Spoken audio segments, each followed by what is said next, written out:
If this little outer corner here starts to droop when you get your eyeshadow on, this little concealer trick can fix it. I'm going to start with a little bit of micellar water on a Q-tip. And I'm just going to clean up the eyeshadow that's in that droopy part. Especially on a hooded eye, that area can start to look a little heavy, and then when we add eyeshadow to it, it makes it look even heavier.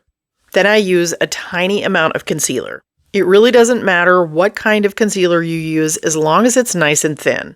Now here's the important part. You want to look directly into your mirror with your face relaxed. And what we're going to do is stamp the concealer right over that droopy fold. But we're going to start at the corner of the eye and head directly for the temple. Notice how when I lift my eyebrow, the line is not straight. That's okay, and this is normal, and it's going to look completely natural when we're finished.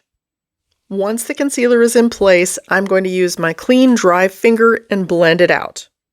If you have a lot of folds on your eye, you can absolutely lift the skin and do this. And then the last thing we're going to do is slightly blend this over top of the eyeshadow. Blending it over top of the eyeshadow slightly just gives it a beautiful soft look. Let's take a look at this up close before I take you outside and show you in the natural light. So we're visually lifted and it's nice and soft on the side, and we're visually lifted from the front. I'm going to blend my little disconnect between my blush and my concealer, and then let me show you this outside. In case you're wondering, the products that I used are listed in the description. I hope you enjoyed this video, and I hope to see you in the next one. Take care.